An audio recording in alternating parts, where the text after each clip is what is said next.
Well, good afternoon, everybody. Today we wanted to talk a little bit with more detail and specificity about the issue of schools, the reopening of our schools. I come at this not academically, not as governor, but as a parent of 4 young children, different ages, different cohorts, different situations. One respect, different schools.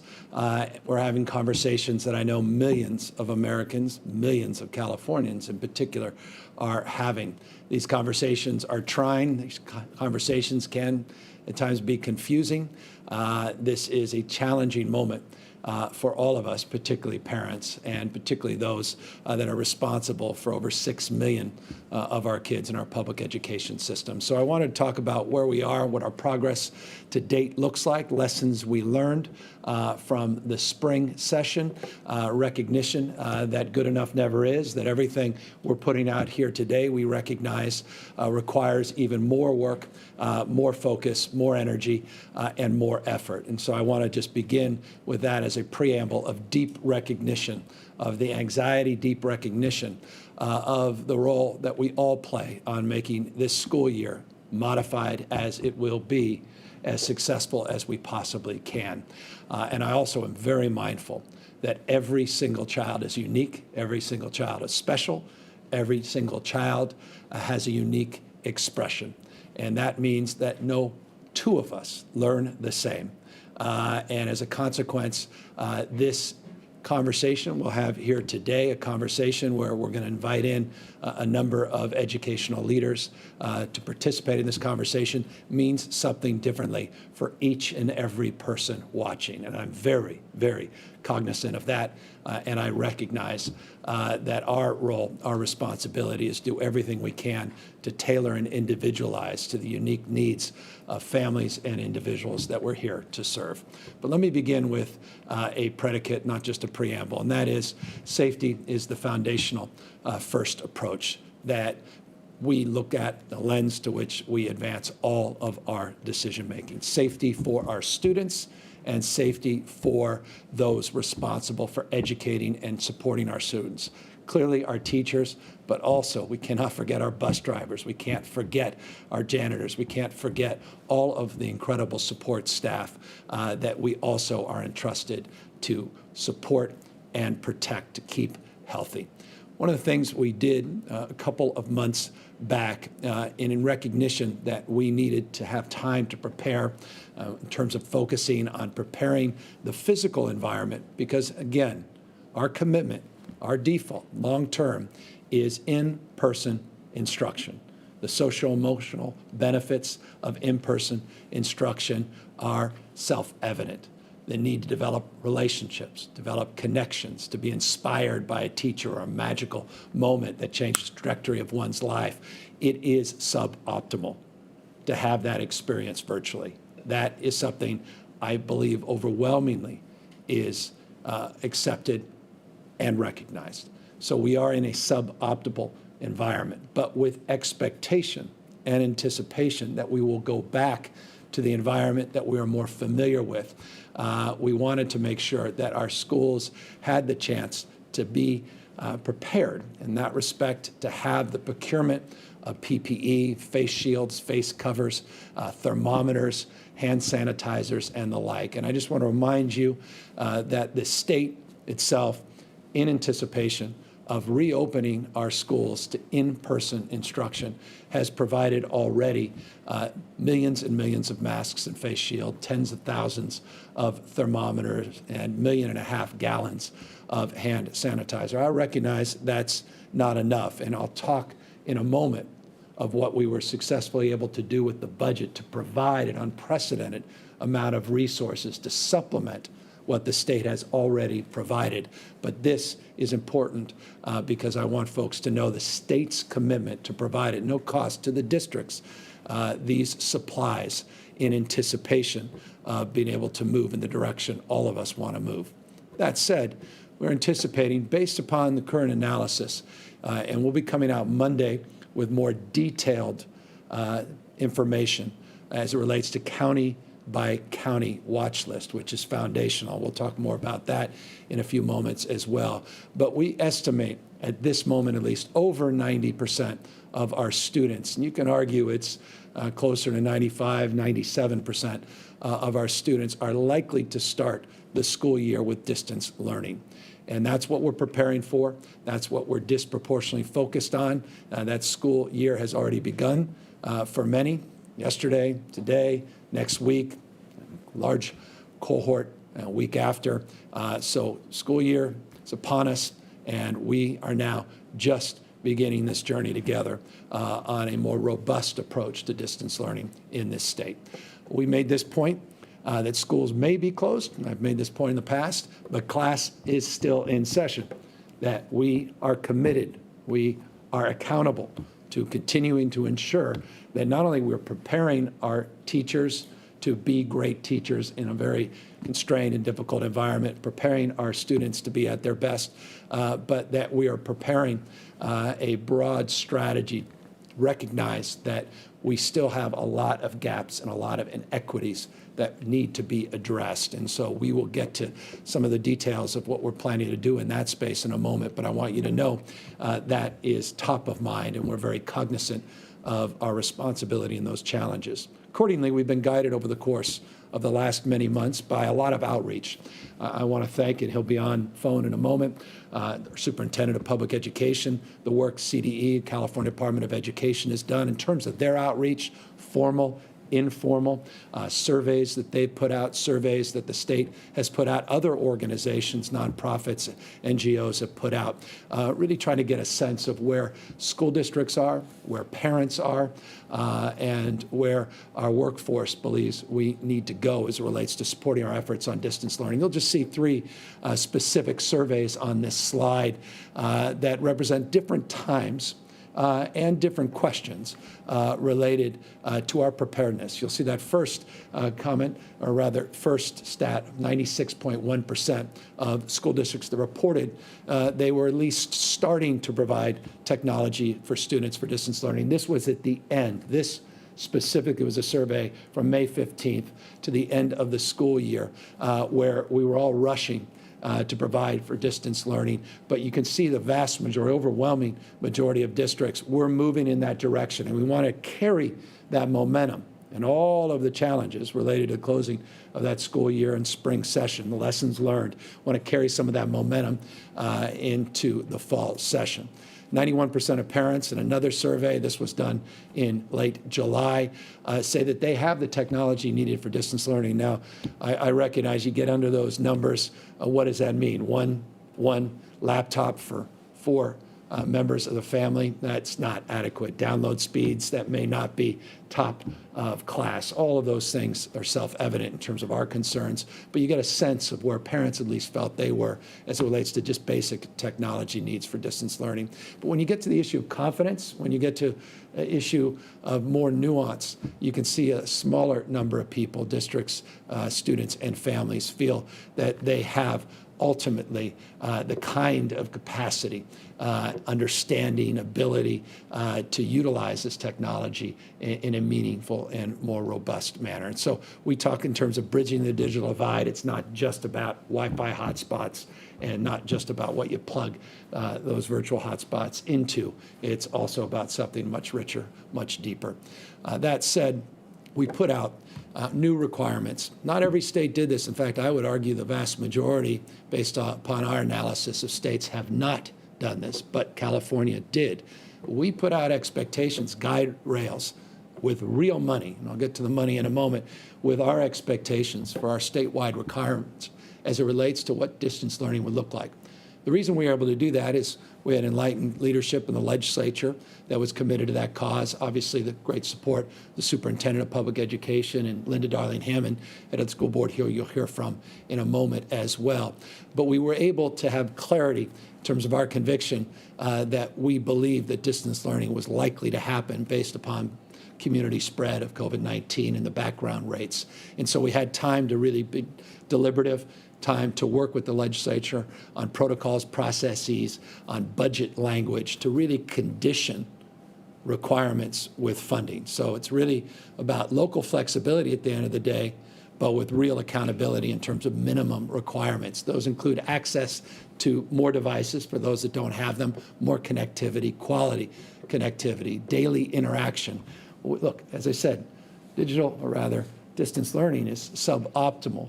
We just don't want people to take their lectures and just videotape them and then provide them online. By the way, you can just go to YouTube and pretty much get that in every subject matter that's ever been debated since the beginning of mankind. This has to be a much more interactive process where we want to bring our students into the screen truly engaged, peer-to-peer, not just with the interaction of a teacher. And so we want a more dynamic engagement to the extent possible through distance learning. We want as much individualized learning, particularly for students of special needs, which is foundational, as much as we can. And that's an area of obvious concern, and I'm going to talk about more of that in a moment. We want challenging assignments. We don't want just people to dial this in, and we want to recognize the diversity of the state, children, as well as parents that are not necessarily as proficient in English, so ESL learners, English second language learners, and obviously meeting the needs of those with special challenges. That said, we have provided to date the access to at least devices and hotspots. I've talked on multiple occasions in the past. I want to thank Tony Thurman and his Digital Divide Task Force that he put together, and Linda Darling-Hammond. I want to thank my wife, first partner, Jennifer, for her outstanding work, making phone calls. Trust me, I was standing next to her in many of those cases, emails on Sunday morning, trying to get philanthropy and individuals as well as companies to provide devices and Wi-Fi hotspots. I think you've seen those numbers, 73 devices, 33,000 devices. We were able to procure over 100,000 free Wi-Fi hotspots throughout the state of California. We subsequently worked with California Public Utilities Commission, and they've made available an additional 87,000 Wi-Fi hotspots, part of our budget effort, and they set aside tens of millions of dollars in this space to help supplement the support for bridging that divide for our schools. The issue, though, of digital divide can't not be just distilled in simple numbers of devices and Wi-Fi hotspots. We really need to provide an abundance of resource. I don't know, abundance means something to some people. Others say, well, it's a scarcity of resource. But I will say I'm proud this state took a lot of the CARES Act funding, a lot of the federal dollars for this pandemic. Many other states use that money for general fund purposes. Appropriately and understandably, we used a disproportionate amount of that federal stimulus dollars, and we gave it to our education system this year for learning loss, focused on equity, focused on the lens of addressing the lessons we learned in spring in anticipation we may need to bring those lessons in closing that divide into the fall session. $5.3 billion, real discretion, real capacity to procure more PPE, to provide more deep sanitation, to supplement supports, to individualize learning to the extent possible, speech therapy and other supports for those with special needs, and of course to provide more Wi-Fi hotspots, to provide more direct supports, fiber to the extent possible and preferable, to provide obviously more Chromebooks and the like. 100% of the eligible schools in California have not only been made aware of those resources, 100% have applied for those resources before the first deadline, and they're receiving those funds. I want to encourage you, we have the ability now with our gov.ca.gov website, encourage you to go to the covid19.ca.gov website, covid19.ca.gov. Go to the site and you can learn to see exactly what your school district, what their allocation was of that $5.3 billion. You can see here on this slide, $450 million went to LI Unified School District, Fresno receiving about $87 million, Elk Grove, $44 million. These are just examples of the money being distributed, available, ready, with flexibility, focused on the issue of learning loss. Again, equity is the word that we are focused on and fully resolved and committed to advancing. when you look at the distribution of funds, if you allocate them equally, you're not allocating them equitably. And as a consequence of that, we had a very robust debate with the legislature on how we thought best to utilize the CARES Act's funds. 81% of those funds, we landed on that number. We wanted to prioritize for this cohort of individuals: low-income students, students with disabilities, foster youth, homeless students, and those English language learners. I'm very proud of the work we did with the legislature, with the Superintendent of Public Education, Linda Darling-Hammond's outstanding work to guide us in this direction. And as has been said many times publicly, privately, Brentwood is very different than Inglewood. And as a consequence, the needs are greater in Inglewood. As a consequence of that, we want to provide additional flexibility of resource to address those needs, to do what we can to address these disparities and gaps that predate COVID but have now been exposed at a different scale since this pandemic. And so that's the framework of focus: equity lens, robust funding to address learning loss despite other budgetary concerns, flexibility that is needed for districts, recognizing localism ultimately is the clarion call as it relates to education in the state. It's enshrined in the state constitution, local control over 1,000 school districts in this state.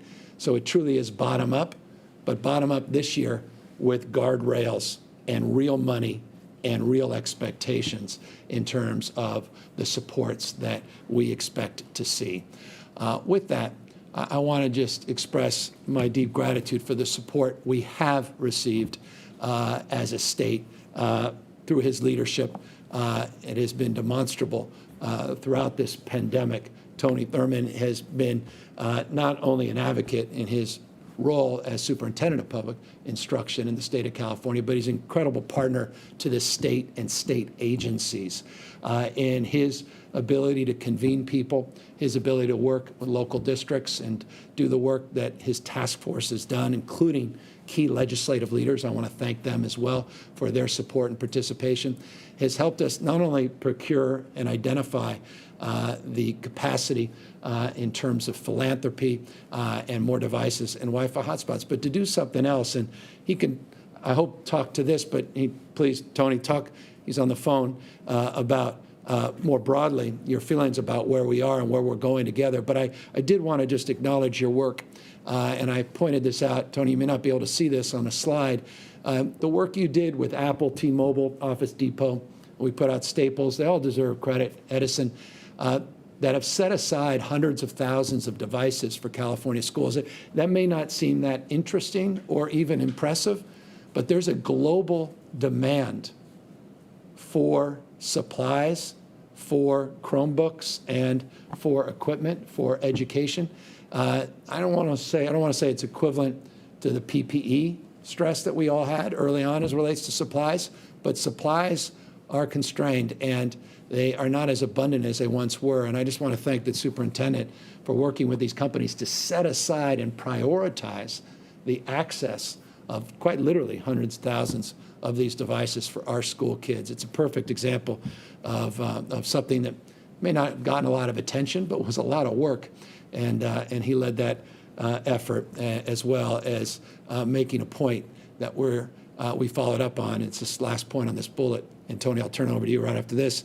And that is to see if we can leverage our purchasing power outside of just the school districts working with CDE, California Department of Education, but how about the state coming in with all our purchasing power and doing a device state negotiated master contract so we can bring down the cost, again, buy at scale, more competitive capacity to get lower costs. That's exactly what we're doing. Thank you, Tony Thurmond, and Mr. Superintendent, please, if you could just add your voice to all of these efforts. Thank you, Mr. Governor. Thank you for your leadership. It's an honor to work with you and the legislature and the State Board of Education on doing the things that we need to do that, in my estimation, amount to the most difficult circumstances that we will probably encounter in our lifetime. It is just that. It is a pandemic of worldwide proportion, and its impacts on California and our nation are just significant. But I am grateful that we live in a state that is led by a governor and a legislature that have made $5.3 billion available to support the needs of distance learning.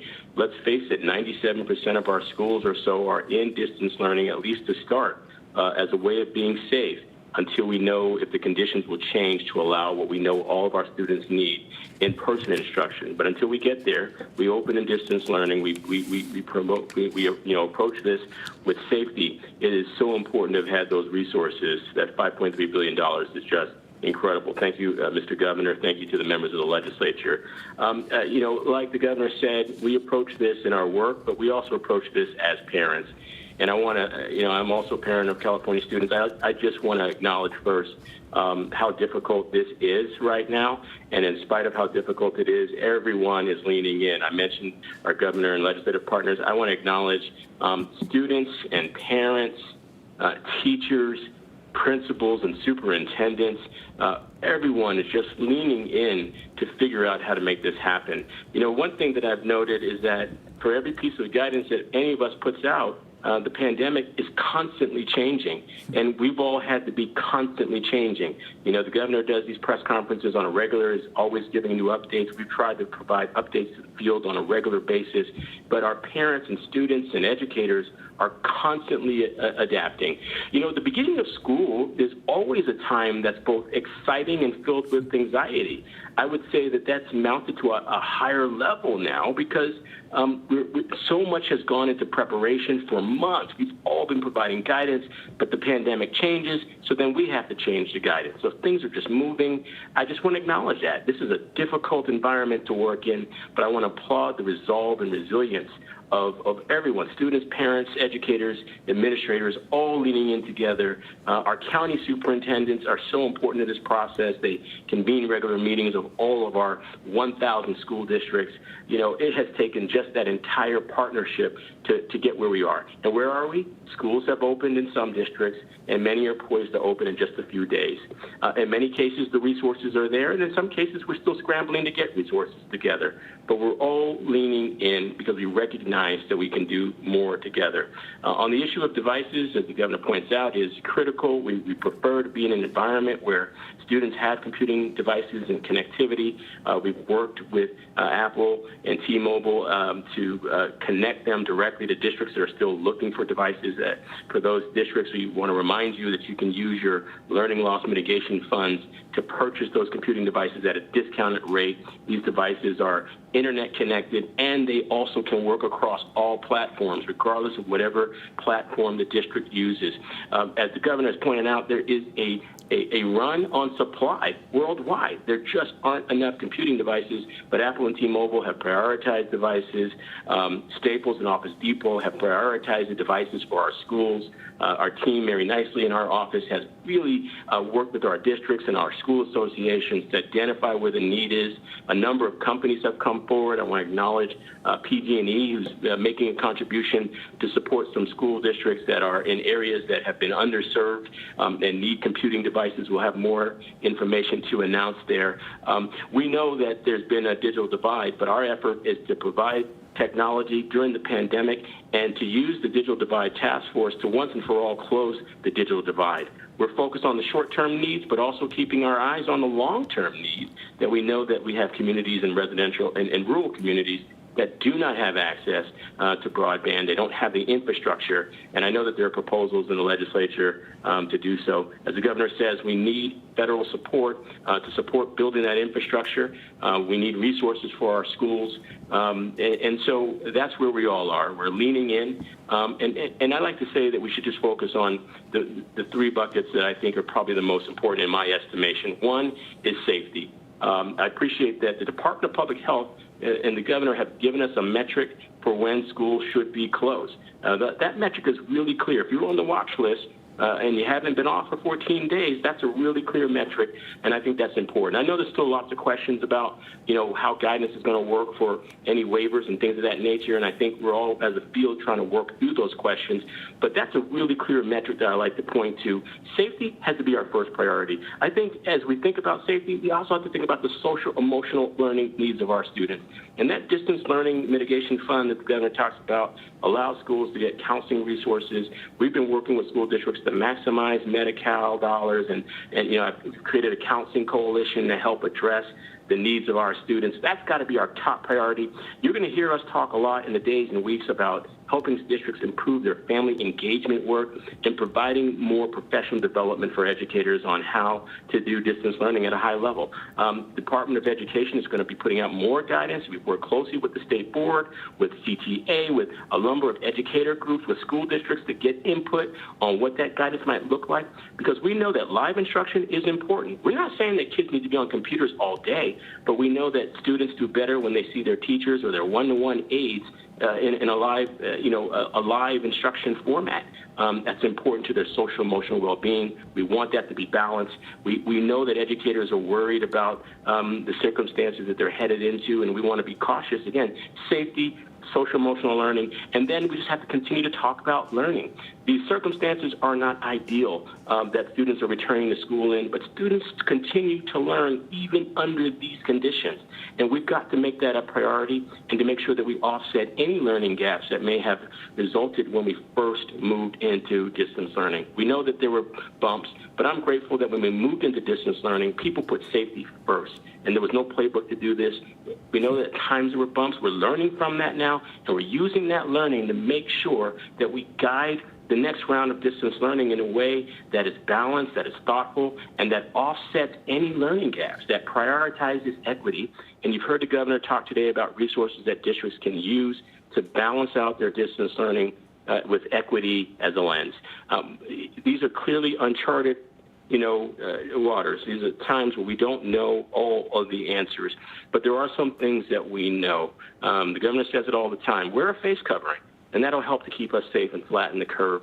We can't control what coronavirus does, but we can control how we respond to it. We wear a face covering, we wash our hands, we maintain physical distance, we give ourselves a fighting chance to reduce and prevent infection across our communities and certainly in our schools. We stand committed to work closely with the governor, the Department of Public Health, the State Board of Education, the legislature on continuing to provide guidance to make sure that all of our students are served as well as they can be under these circumstances. Again, with a preference and focus on making sure that we do more to improve the delivery of special education, making sure we do more to support English learners, we do more to support those families who are loosely connected to schools. We want every school to have a hotline where parents can call. If they need help, don't ask them to email. We want them to have a hotline that they can call. We'll be reaching out to school districts to talk to them about how we create these kinds of family supportive, family engagement models. These are tough times, but as it relates to providing an education to our students, we've got to rise to that challenge. We can do more together for our 6 million students. I'm grateful for you, Governor. I'm grateful to our State Board President and our legislature, and to all of our students, parents, educators, administrators, and superintendents. Continue to be safe and well, and we stay tuned and available to answer questions today and at any point for our California education system. Tremendous. Thank you, Mr. Superintendent, and thank you for the spirit that brought you today to join us, but moreover, all the outstanding work you've done. I think what I hope everybody just heard, besides all the specifics and the good work the superintendent has been advancing, is a spirit of collaboration, a spirit of cooperation that doesn't exist in every state. Many states it does, but it's a wonderful thing when you have a superintendent and governor and legislative leaders, advocacy of all stripes working with the same goal in mind. And the superintendent was very honest and forthright, and none of us are naive of, the challenges that we experienced in closing out the school session last year, the challenges that we face with this ever-evolving pandemic, and the challenges of meeting the needs of the largest school system in the United States of America. And so we're open to argument. We're interested in evidence. We're not ideological about our approach or this endeavor, and we recognize the humility that needs to be behind all of these efforts.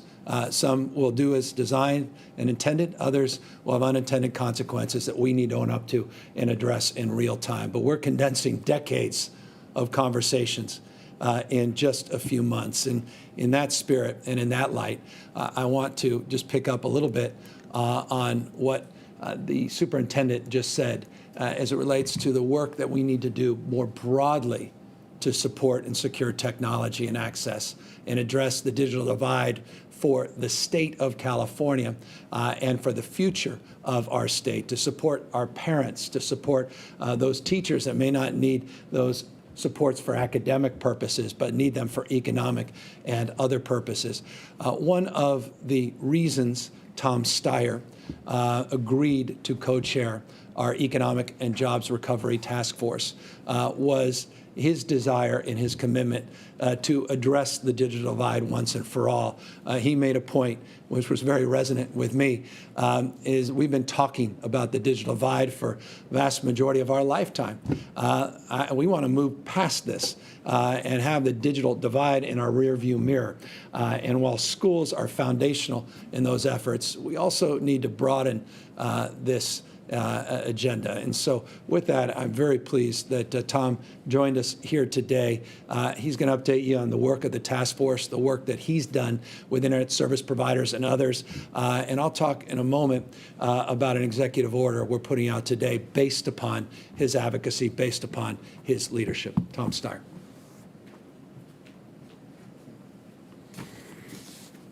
Thank you, Mr. Governor. And I want to take a second at the outset to thank the governor and his team. They are working incredibly hard. They are making tough decisions every day to put the health of Californians first. And as the co-chair of the task force, I am very proud to play a role in helping advise them. We know that across the board, this pandemic, among its many profound impacts, has laid bare the inequalities that are baked into the foundation of our country and all of our systems.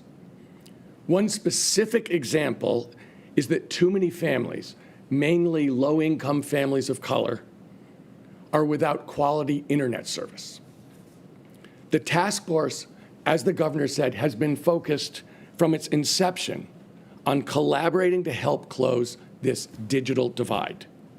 Our discussions have ranged over how it's affecting every aspect of our economic and social well-being, from telehealth to teletraining to e-commerce, but particularly the issue of distance learning, now that over 6 million California school kids will be learning online this fall. That's why with everyone from Governor Newsom to State Superintendent Tony Thurmond to the state legislature, every member of the task force is committed to closing the digital divide in California ASAP. We want a more fair, more resilient, and more inclusive economy in the 21st century, starting with ensuring that everyone has access to the tools that they need to succeed. And in particular, we know that under no circumstance can we, the adults, fail our children. We cannot take no for an answer. Specifically on the task force, we've been working with members that represent Apple, Google, LinkedIn, Esri, AT&T, NBC Universal Comcast, Salesforce, Edison International, the community foundations, the California Teachers Association, and others. And they've been working diligently to bring forward specific ideas to address all aspects of the digital divide. In addition, we've been working with the other relevant private sector companies who are not members of the task force to make sure that we work collaboratively to get a comprehensive solution. In particular, the task force commends and appreciates the work of the internet service providers in our state and their long-standing efforts to provide connectivity to all Californians. But now we seek and need an even stronger partnership with them.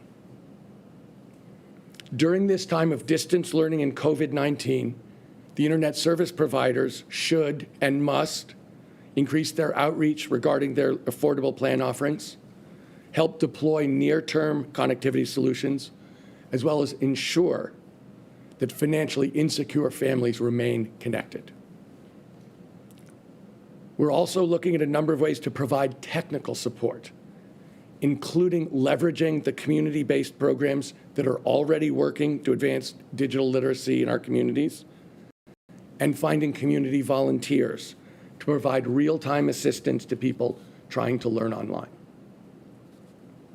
Lastly, I just want to reiterate how thankful we all are to serve a governor that listens to scientists, puts public health first, and is willing to put together a bipartisan economic task force. A governor who says, put your partisanship aside, bring me your best ideas, and let's rebuild together. At a time of great division and emotion across our country, we are doing it together. That's how we're supposed to be in America, especially when times are tough. Thank you. I appreciate the sentiment, and moreover, Tom, thank you for all your outstanding work leading this task force. We were able just a couple of days ago to lay out a lot of the things that you've already accomplished on that task force and a lot of the things that we'll be working with the legislature over the next few weeks to deliver. But none is more foundational, the fate and future of the state of California, to future-proof this state, to address the issue of equity, to address this divide, again, that transcends just our school system, but persists all throughout our society, then finally dealing with this digital divide in the state of California. No reason the state of California shouldn't lead the nation in this space. That's your resolve. It's our collective commitment, and we codified a lot of that based upon guidance and support that the 100-member task force provided, based upon guidance and support that a lot of key legislative leaders have provided, based upon the expertise we're able to source at the California Public Utilities Commission and elsewhere. We've put out today an executive order, quite literally codifying a lot of those recommendations, a lot of those thoughts. We have specific goals as it relates to not just access to the internet, but quality access. And we're talking in terms of a goal of 100 megabytes of download speed, which should be a foundational pursuit for all of us across this country. I mean, that's close to fiber-like speeds, but that's where we need to be if we're going to be globally competitive and provide the quality of education, regardless of our backgrounds, that people deserve. We put out new mapping expectation. That was Tom's reference to Esri and others. New data collection, more transparency, more accountability. We have some strategies on funding, working with the legislature, and what Superintendent Thurman referenced, some of the legislative pursuits that are currently underway, and new expectation in terms of time to delivery and deployment and adoption. We also have dusted off this old Broadband Council that existed, in a world that no longer exists, or at least was conceived in a world that no longer exists. We're still in sort of the dial-up mode in some of our thinking, and so we're gonna be upgrading their work and put together a new action plan that has to be fundamentally reimagined moving forward. So just wanted folks to know there's progress in that space. It's in the thematic that we're advancing here today as it relates to digital divide and distance learning for our kids, but it's, again, foundational for our economic future as well. Speaking about our future, no one more committed to the future of this state than the leader, president of our school system in the state of California, Linda Darling Hammond. Many of you know her well in terms of her advocacy and support, particularly for people with special needs. The work she did at Stanford University in her own right, an NGO she leads internationally, not just nationally, connected to this cause and constantly providing leading edge thoughts and leading edge advice. We're just so blessed she took this formal role here in the state of California. But in that role, Linda has been working with local districts on the application, not of why we need to do distance learning, not what we need to do in terms of putting those guardrails in place, but how to deliver it from a bottom-up not just top-down perspective. She wants to talk a little bit more about that work. And Linda, if you could just amplify the legitimate concerns we have as someone with my own learning disabilities, recognizing the challenges with two of my kids in that place, the needs to help special needs students in the state of California. I'd love you as well just talk a little bit about that after you move forward with your broader presentation on the work you're doing at the local level. I'm glad to do that, and thanks, Governor, for all that you're doing to move this state forward in all the ways we've been talking about. I want to give us a small glimpse of what's happening in the field. How are our school systems stepping up in respect to all of the initiatives that we've just described? I checked in with school leaders in a number of large and small districts this week, and as the state superintendent said, educators in California really are leaning in, both on the quality of distance learning and the equity concerns that we have put front and center. We've come a long way since spring in figuring out how to do this work. When schools were physically closed in March, school districts scrambled to figure out how to purchase devices. There were supply chain problems, how to get 20% of households without Wi-Fi wired up, how to help teachers learn how to effectively teach online. Since then, a lot has happened. Our 58 county offices of education have stepped up in a big way to help districts with technology and training. 4 of these counties, Kern, Orange, San Bernardino, and San Diego, have launched a distance learning consortium through the CCEE, which provides curriculum units and lesson plans, as well as training for teachers. Many have created their own digital equity task forces to purchase and distribute computers.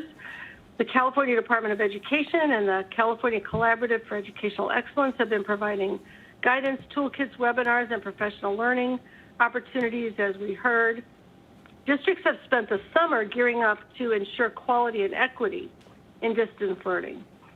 In talking to school leaders this week, in districts ranging from our biggest districts in Los Angeles, San Diego, and Long Beach, to tiny, high-poverty rural districts like Elk Hills, which is 30 miles east of Bakersfield, and San Lucas, which is in a part of Monterey County that has no streetlights or sidewalks.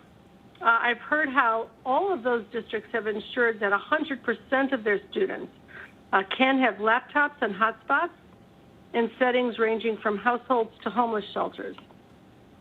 A huge amount of learning has really gone on.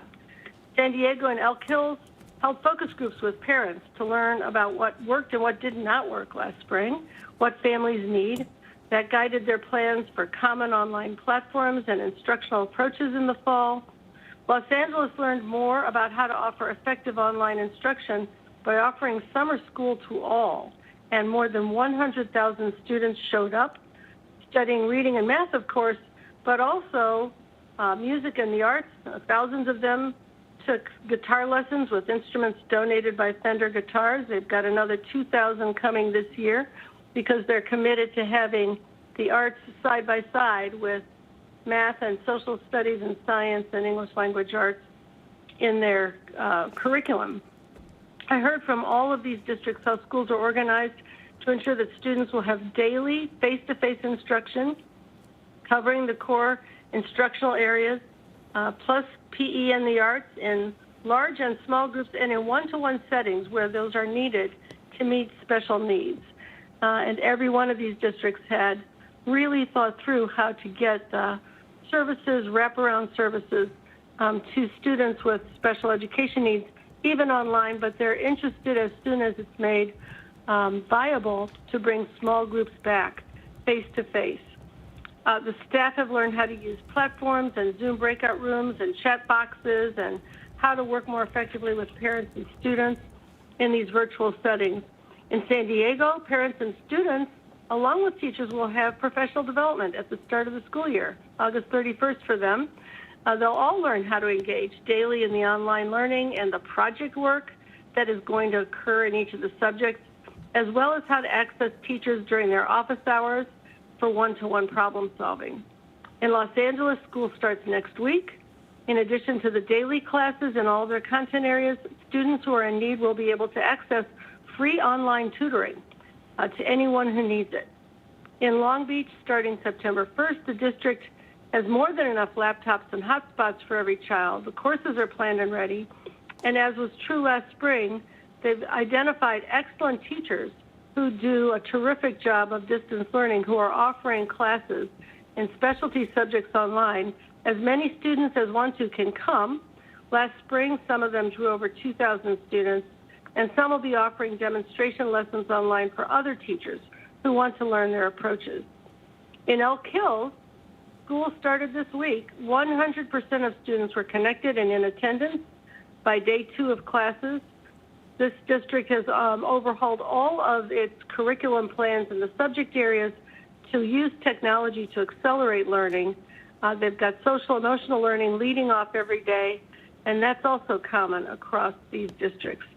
And finally, in very rural San Lucas, every student has been provided with a new laptop and internet service. But as you and Tom Steyer and others were describing, Wi-Fi is still sometimes unreliable. So the district has prepared a Plan B and a Plan C.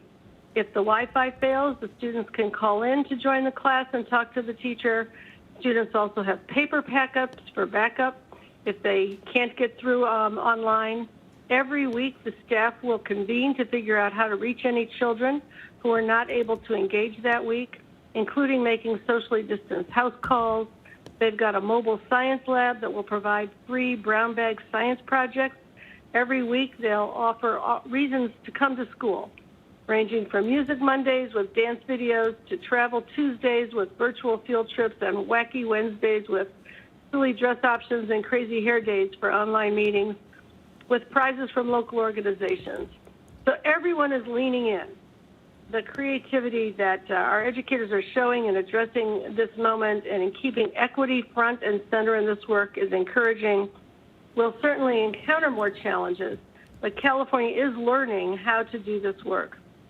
And at the end of the process, if we continue to double down, when we go back to school in person, we're likely to have an entire school system, students and staff that are more technologically proficient, stronger connections between home and school because people have had to figure out how to do that, and more capacity to support learning progress than we had before. I'm glad to answer additional questions, particularly on the issue of meeting the needs of our English learners and special education students. I can say that in every case where I talked to school leaders, this was front of mind for them, and very creative approaches to trying to figure out how to use small Zoom breakout rooms for paraprofessionals to work with the students with special needs, one-on-one meetings with specialists, as well as with classroom teachers, and eagerness to get back to school in person. All right. And Linda, perhaps just, if I may, just because I think it's important, the guidelines we put out recently afford the ability for districts to make a determination for those with acute needs to allow in-person instruction, even with the broader guidelines we put out. Maybe you can just amplify that. I know there's additional work being done in that space, but as a foundational principle, that is one that we have advanced through your leadership, Tony Thurman's leadership. Yeah, and we, many districts are prepared to offer small group settings, even while schools are closed, in the way that child care settings are allowed to operate, with all of the rules that you reviewed for us earlier, to be able to bring back in person those students whose needs are difficult to meet online and are much better met in person.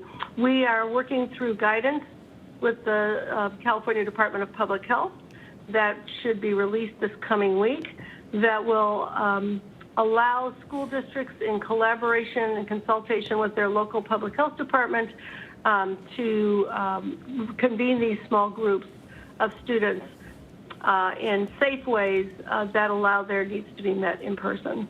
I appreciate that. More on that subject, but I appreciate you just setting forth the broader tenure of expectation in terms of our recognition that there are simply kids that will never, ever have that quality learning that we all desire to advance online, no matter what kind of support we provide, even if we individualize it. And so we'll require even more. And so thank you for all of your work in that space, and including just your incredible advocacy. It's a space, I don't want to get off topic, but over the last year and a half, the budgets that we have preserved, even in this economy, and the budgets we substantially enhanced last year, were in the special education space, and we recognize we have enormous amount of work still left to do.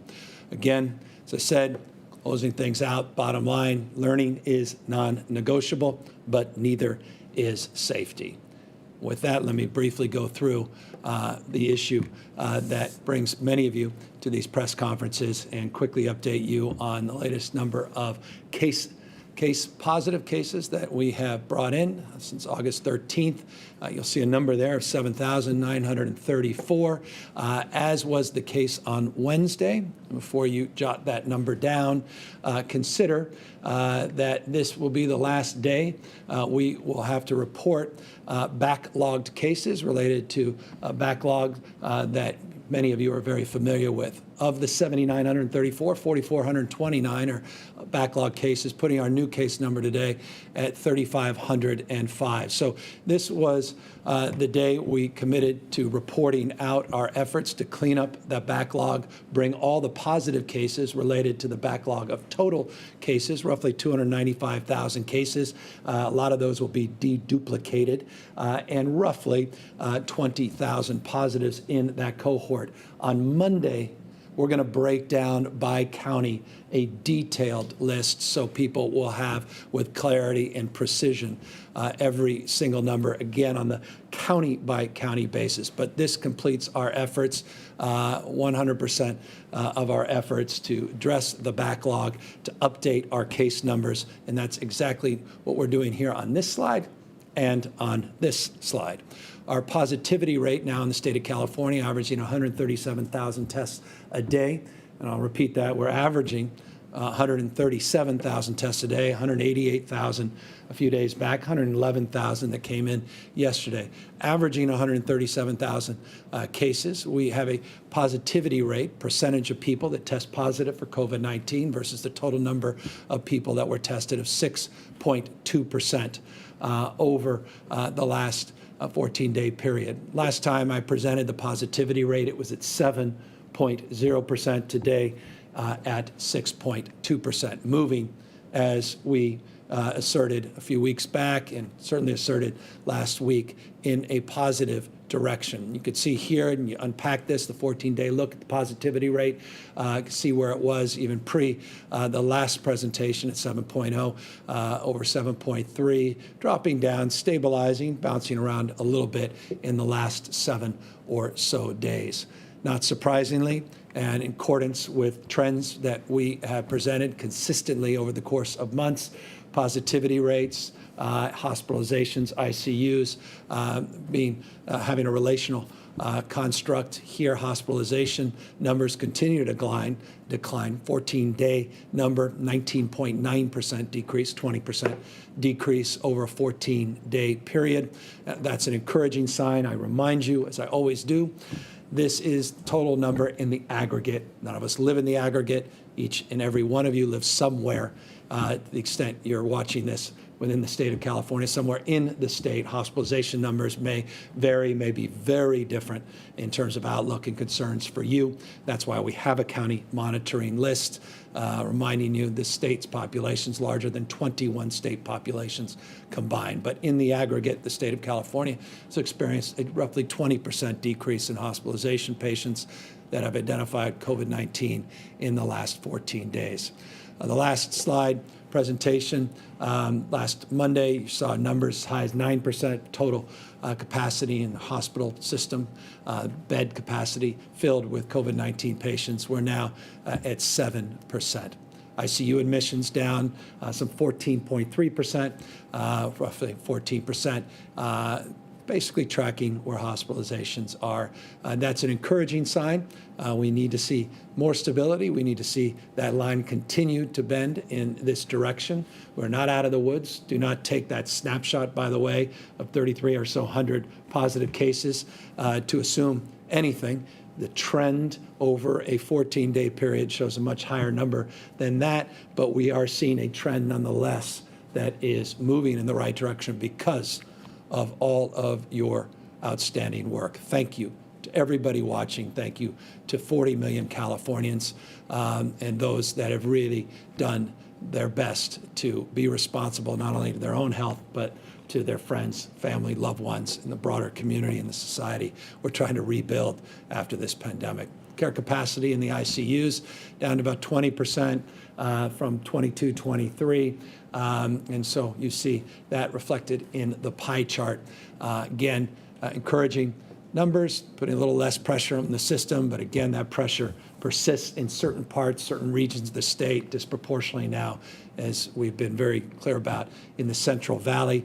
8 counties that continue in that valley to be top of mind of concern and consideration. But even in the Central Valley, we're seeing in most cases, not every case, most case, a rate of growth that's beginning to decline, but still growth that is of concern.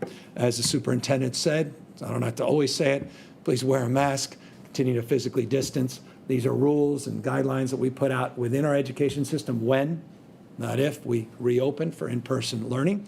That will happen, if you ask when that will happen, sooner than later if we continue to wear a mask and continue to take seriously the need to physically distance, including this weekend, where we now have a new flex order that just came out from Cal ISO, independent system operator.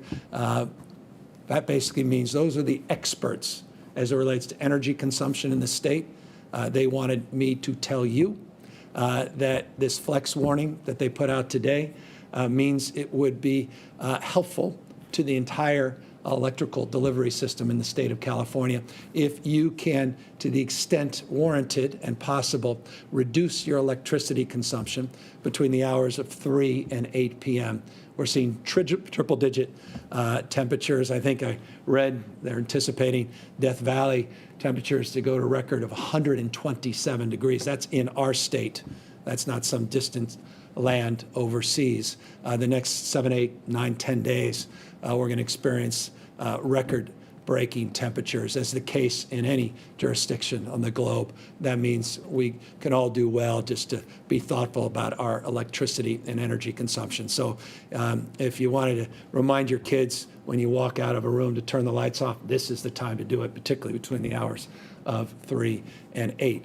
When you're out there this weekend, because of those triple-digit temperatures, we encourage you to physically distance, avoid as much mixing as you possibly can, maintain your vigilance as it relates to your own personal hygiene, and washing your hands being the most impactful thing you can do. So that's a very long-winded presentation. Forgive me, but I don't know anything more important to parents out there in the state of California than the subject matter that brings us to this hour. And I also want to just again thank the head of our State Board of Education, Linda Darling Hammond, and thank the Superintendent of Public Education, Tony Thurman. Thank you to the co-chair of our Economic Recovery Task Force, Tom Steyer, for their participation, their presentations here today, and all of them stand by with me to answer any questions. Hannah Wiley, SAC-B. Hi, Governor. Thanks for taking questions. Pivoting a little bit here, the Ninth Circuit Court of Appeals today struck down the 2016 law banning possession of high-capacity firearm magazines. So my question is, do you plan to take action? Will California respond to this? And what's the next step moving forward on California's part? Well, I'm very proud of working to lead that effort, also working with legislative leaders, Governor Brown, others that were instrumental in advancing that collective cause. California's leadership as it relates to gun safety, second to none in this nation. I'll remind everybody, a gun, respectfully, has never killed anybody unless the gun is used as a blunt instrument. The gun requires a dangerous and deadly component, and that is a bullet. ammunition. It's a rather interesting fact in this state for over a quarter century. Not in this country, however. We have background checks, comprehensive background checks, at least here in the state of California, on gun purchases, but not on its deadly component. And so we've long advanced efforts to focus not just on guns, but also focus on keeping those dangerous components out of the hands of people that otherwise should not be afforded that fundamental privilege/right. Large capacity magazine clips, with respect, I think, fall into that category. There's been local ordinances that have been upheld by the courts. The state ordinance, I haven't had the chance to read the decision. It just came out. When I do, I'll have a chance to respond in detail to your question about what our next steps are. But I think it was sound. I think it was right. And I think that the overwhelming, I know the overwhelming majority of Californians agreed when they supported a ballot initiative that we put forth asking them for their opinion on this subject as well. Patrick Healy, NBC4. Thank you very much. Mr. Governor, a couple questions, one related to COVID and one related to the problems with the United Parcel Service, USPS Postal Service. Doubts whether or not it will be able to deliver the volume of mail-in ballots for the November election. Is there anything that the state of California can do to deal with that? And the COVID question in schools is related to what Linda Darling-Hammond was talking about, these small groups of students with special needs being able to convene in person. Can that occur in the counties on the watch list? And when will the specific guidance for that be coming out? Thank you. Thank you for the question. And since I opened up that door and opened up the conversation in anticipation, rightfully, that someone may bring it up, it's certainly one we've been talking about for months now. Linda, you're still on the phone, and if you could answer that question, and maybe you can also amplify it, talking a little bit about just a broad strokes preview of some of these care center concepts that are also being formalized throughout the state. Right. So even as we speak, child care centers do operate for essential workers and so on in various parts of the state, including the counties on the watch list.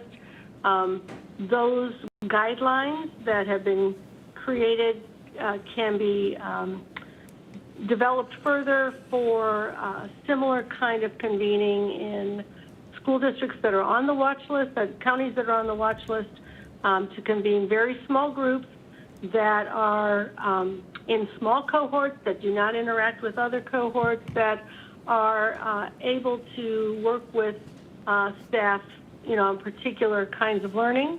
That would be in counties that are on the watch list that have where the framework for the provision of those services, meets a whole set of guidelines. Similarly, there are places in the state that are figuring out how to offer settings for children to come to for distance learning if they're in a place that cannot receive internet, or where there's not a parent at home, or if they need additional support. In San Francisco, the Department of Children, Families, and Youth is creating some of these kinds of essentially child care-like settings, small groups with social distancing, face coverings, and support of adults to be sure that kids are supported even during distance learning.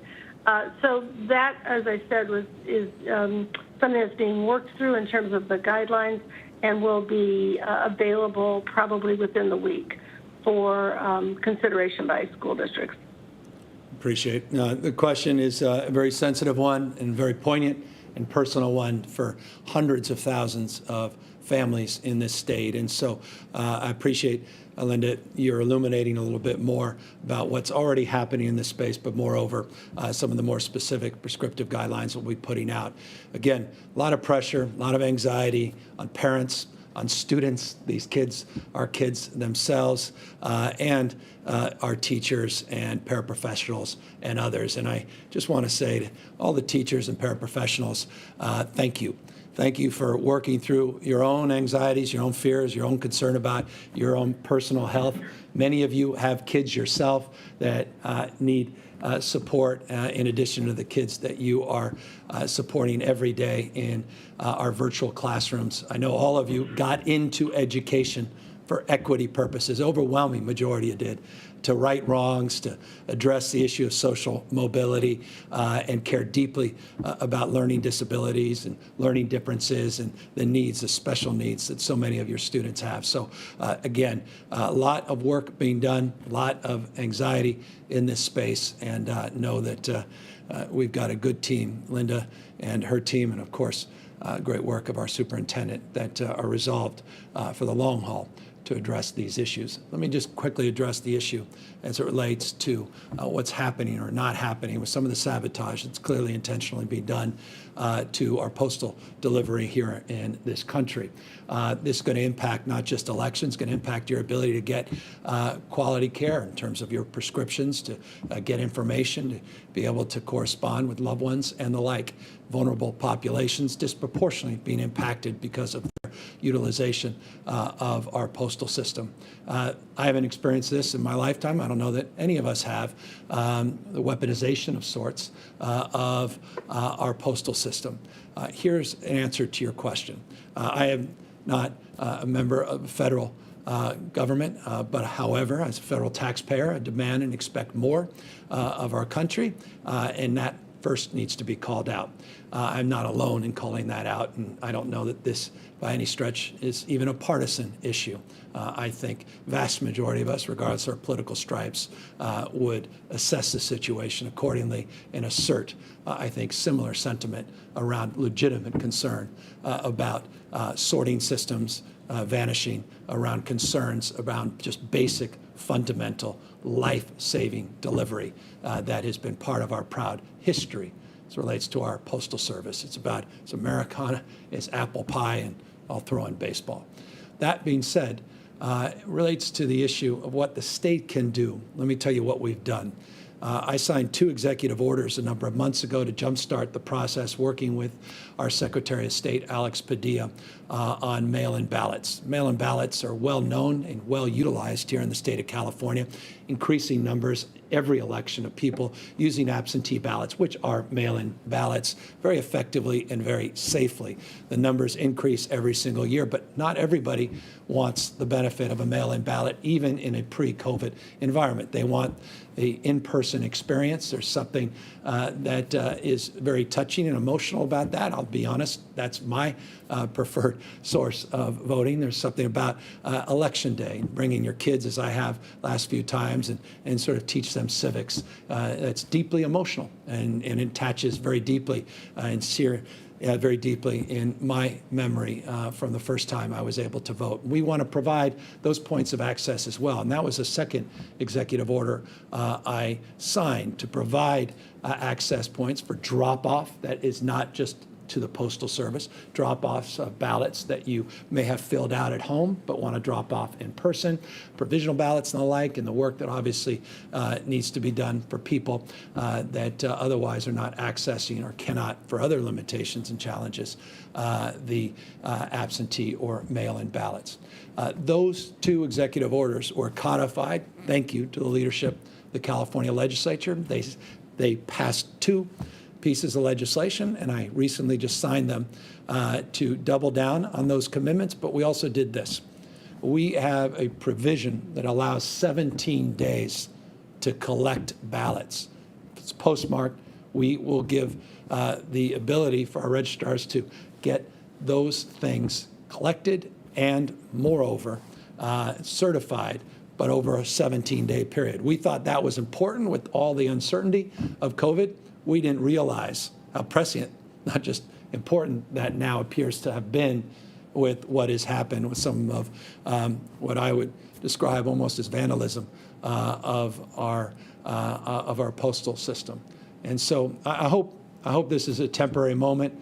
I hope cooler heads will prevail. I hope Congress will work with the president to address his concerns and work together to build this into the next stimulus package, put aside our differences. I expect and believe that will happen. I say not just as an optimist, but I think as a pragmatist as well. It's in everyone's interest that this get resolved, but in California's interest, we have a 17-day window if indeed there are delays. Hey, Governor Newsom, thanks as always for giving us some time. We've asked you about this before, but there are now 2 wealth tax proposals for the legislature pushed in particular by teacher unions who say they're going to need that money to be able to reopen safely. They've made clear that this is going to be one for next year, so I think we can count on that being at the top of the agenda for them. Is that a proposal that you would be potentially willing to entertain, the idea of some sort of... I thought the tax cut that President Trump advanced was a huge mistake, a colossal mistake that will impact our kids and grandkids. You saw that demonstrably so in one of the most robust economic expansion periods in American history, one the president clearly inherited from the previous administration, that we were running historic deficits. That was only possible because, well, it was aided certainly by that historic tax cut where many companies and individuals weren't even asking for it. I thought that was a mistake, and I'm looking forward to a Biden administration to right that wrong and fix that.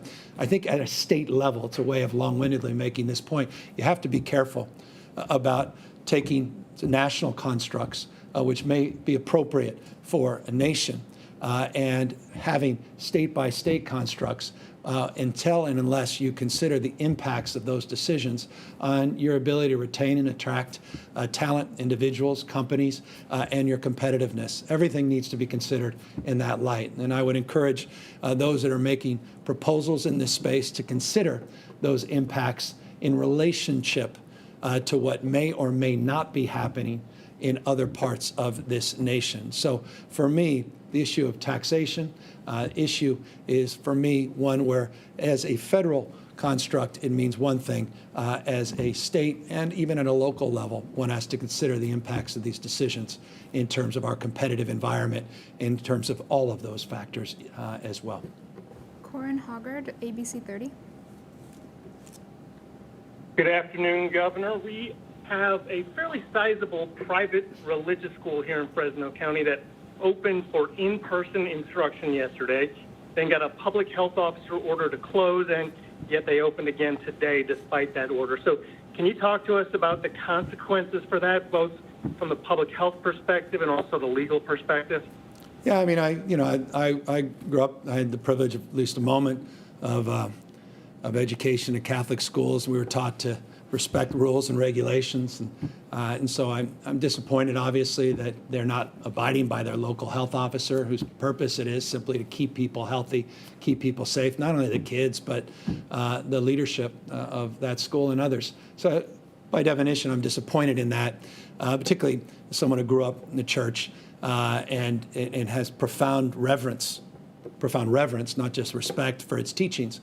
And maybe this, for me, not maybe, this provides a bit of a disconnect in that respect, because I think we operate from a communitarian perspective, at least in terms of the religious teachings that I was afforded. And I think as it relates to this pandemic and how easily transmitted this disease is, and how impacted this state and our economy and our nation and the world has been, that we'd all do well to abide by our local health officers.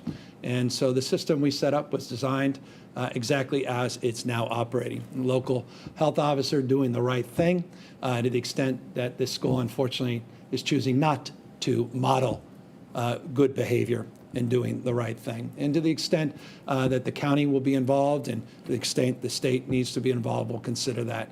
So look, I'm not, what happens in these instances, the governor sort of points something out and people, react and everybody flexes their muscles. I'm not trying to flex any muscle here. All I am is trying to encourage people to stay safe, stay healthy, because my absolute goal is one I think the leaders of the school share, and that's to keep our kids safe, to keep them educated. Our default remains in-person education for all of the reasons that we've stated and all the reasons I know that the leadership of that school believes in. But we can do that by moving quickly to eradicate and mitigate the spread of this disease, get the treatments, and ultimately get to a vaccine. The sooner we do that, as soon as we model good behavior and don't send mixed messages, then the sooner all of us go back to school and we all achieve our respected goals. And so that's my hope and expectation, and I say that with deep love and deep reverence for the teachings of that school. Final question, Margaret Carrero, KNX. Yes, Governor, thank you so much for taking questions. I'm hoping you could speak to a little bit about California becoming the first state with 600,000 confirmed cases of COVID, and speak a little bit more to the specifics of today's executive order, if you could. Yeah, I think the 6.2% positivity rate is a very encouraging sign. I think it's interesting. California, while we may have gotten a slower start than we otherwise wanted, it's a stubborn start as it relates to testing. We've been able to step up our testing in a meaningful way. It's still not where I believe we should be and where I'm committed to taking the state in terms of total number of tests. But we are punching above our weight now in terms of our efforts to really get a sense of what is the background rate of infections, what's the community spread of this disease. We're not shying away from that. We're not playing in the political frame that somehow tests are bad because they will, by definition, show a higher count of total number of positives. But the number that really matters to us, the one that I'm not as fixated on as perhaps others are, is that positivity rate that gives us a better sense of what's really happening in terms of the community spread. What's happening in our hospitals is foundational. What's happening in the ICUs is foundational. Obviously, that leads to concerns and obvious issues related to morbidity, mortality. And so that's where our energies are. But I'm not going to back off on more tests because I fear a question like yours or concern about total number of cases. You have a responsibility. This nation, I think, deserves to have a better sense to know how prevalent is this disease. And I can assure you it's exponentially, well, maybe not exponentially, it's significantly, I would argue, more prevalent than those numbers, even in California, suggest. And it's simply because we haven't put the testing protocols in place and we haven't scaled our testing capacity as the most innovative nation on the planet. And so that includes California. We've got work to do. We've got this X Prize we put out. We got this new testing task force that's been instructed to be more creative in terms of new testing strategies, new in-home testing strategies, non-PCR testing strategies.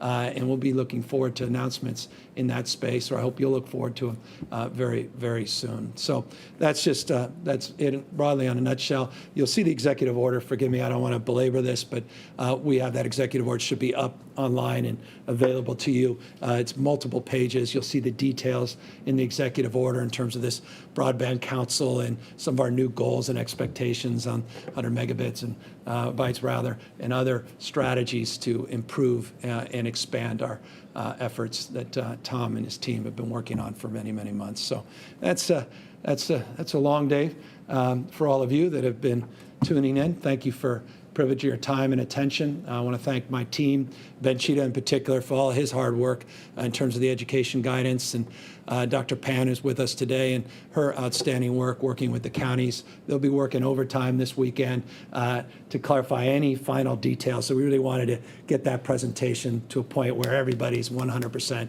on the same page, and that will happen Monday. We'll get that new updated monitoring list out and about, work with those elementary schools that are looking to do these waivers. Many of them have already submitted waivers, and we look forward to the data coming out Monday to help advance that cause as well. With that, continue the cause of good hygiene, wearing a face mask, be safe, and try to avoid mixing this very hot weekend. And between 3 and 8, if you could, I also would be pleased, maybe turn off a few lights if you could, to help us with our energy grid. Take care, everybody.